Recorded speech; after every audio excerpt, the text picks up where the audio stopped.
Okay ra storyaan ang inyong relasyon? Okay raman. Ang kanang mag-uyab ta, kamo di ay. Okay labot. Mag-uyab mo? Oo. Okay ra. Wala ka nabugsan. Okay na. Pila na ka bulan ang relasyon? Mo 11 months. Mo 1 year pa ka ni. Dagmit.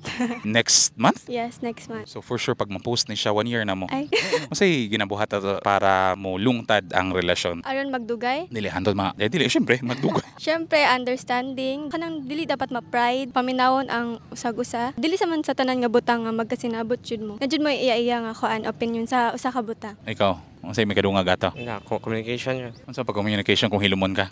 Hilumon ka o naulaw ra ka? Hilumon jud siya. Ay, hilumon yun siya? So, guyon sa niya pag-istoryahan ay kung hilumon siya. Comfortable man siya sa ako, pero So, tig-istorya ko siya nimo. Mm-mm. At least no, nadugay mo anang style. Okay ra ka?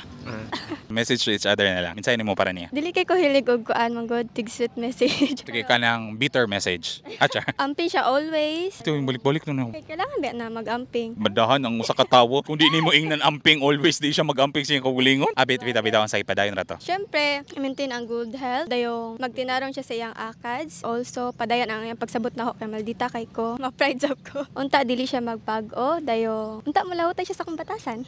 Then, Lahutay na. I love you so much, love. Tubaga. Thank you.